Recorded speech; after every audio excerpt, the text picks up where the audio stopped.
Shu Cobalt'ning bitta katta muammosi bor. Haligacha ko'pchilikni qiynab kelayotgan edi. Lekin u muammoga hozir yechim topildi. Qanaqa muammo deysizlarmi? Ayniqsa bolalar bilan yuradiganlar qiynalib ketadi. Mana sentezami bor-a, bosasizlar, xohlagan eshiklarni ochsanglar mana shuni ochilib ketaveradi. Buni borligi ham, yo'qligi ham bilmayman. Men ochaman, tushib ketaveraman mana. Bir xil aytishi mumkin. Detskiy rejim bor-ku, to'g'ri, detskiy rejim yoqib qo'ysanglar, ichidan hech kim tusha olmaydi. O'zingiz qiynalib ketasiz, boshqalar yo'qoladi. Mana muammo hal. Mana quflang, quflaymiz, mana quflandi. Ochadi, ochilib ketadi. Ko'rasan mana. O'zingiz ichkarni boshqara olsangiz, shunaqa detskiy rejim kerak bo'lmaydi bu yerda.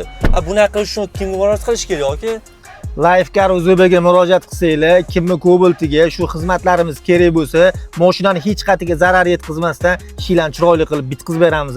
Xizmatlar bo'yicha pastdagi nomerlarga bemalol aloqaga chiqsanglar bo'ladi. Bu videoni Cobalt haydaydigan okalarga yuborib qo'yasizlar.